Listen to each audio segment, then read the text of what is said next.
मुख्यालय पर जमीयत उलमा हिंद की तरफ से एक प्रदर्शन जो गत दिनों, जैसा कि सभी को मालूम है, पूरा देश चिंतित है। पूरे देश में बहुत बड़ा रोष है कि एक जो अपने आप को यती कहते हैं, मैं समझता हूँ कि ऐसी भाषा किसी यती की नहीं हो सकती। उन्होंने मोहम्मद साहब सल्लल्लाहु अलैहि वसल्लम के ऊपर जो आपत्तिजनक टिप्पणी की है, आज पूरे देश का मुसलमान उसकी वजह से बहुत परेशान है, चिंतित है।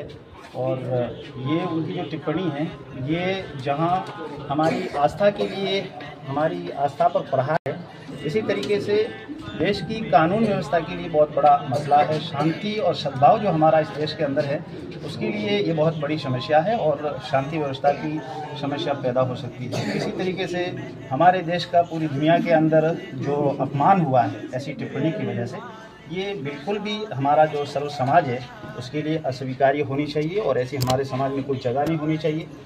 आज पूरे क्षेत्र के अल्पसंख्यक समुदाय के लोगों ने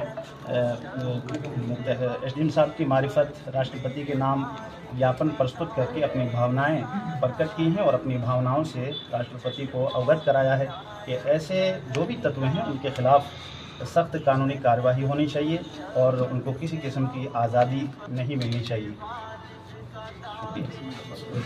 ये आज हमारा जो प्रदर्शन है वो भारत जैसे धर्मनिरपेक्ष देश में हमारे धार्मिक अधिकारों की रक्षा हेतु है।